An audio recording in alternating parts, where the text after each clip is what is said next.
suurtagalayaan waxay ugu suurtagalayaan daraadiina intaas ha ilaawina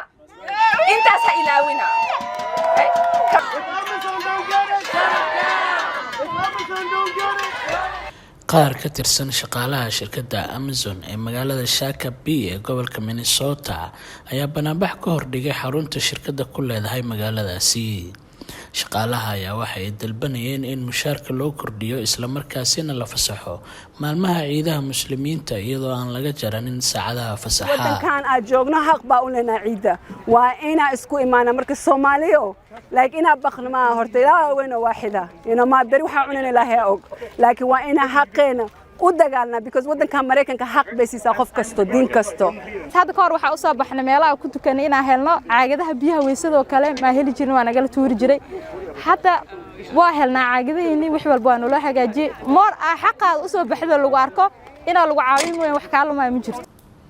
sidoo kale dibadbaxayaashaasi ayaa waxa kala soo qayb galay isku soo baxooda xildhibaanad Ilhaan Cumar. wax kasta oo meeshan ka suurtagalayaan waxay ugu suurtagalayaan daraadiina intaas ha ilaawina kartiya leedihiin xooga leedihiin coda leedihiin dad idinka idin represent gareeya leedihiin Amazon way isbedelaysaa bedelkaasiitin wuxuu ku dhacayaa idinka daraadiin mar labaad idinku soo celinaa Amazon way isbedelaysaa bedelkaasiitin wuxuu ku dhacayaa idinka daraadiin marka yaan la idin harowsanin yaan hoos la idin dhigin ogaada inaad Soomaali tihiin.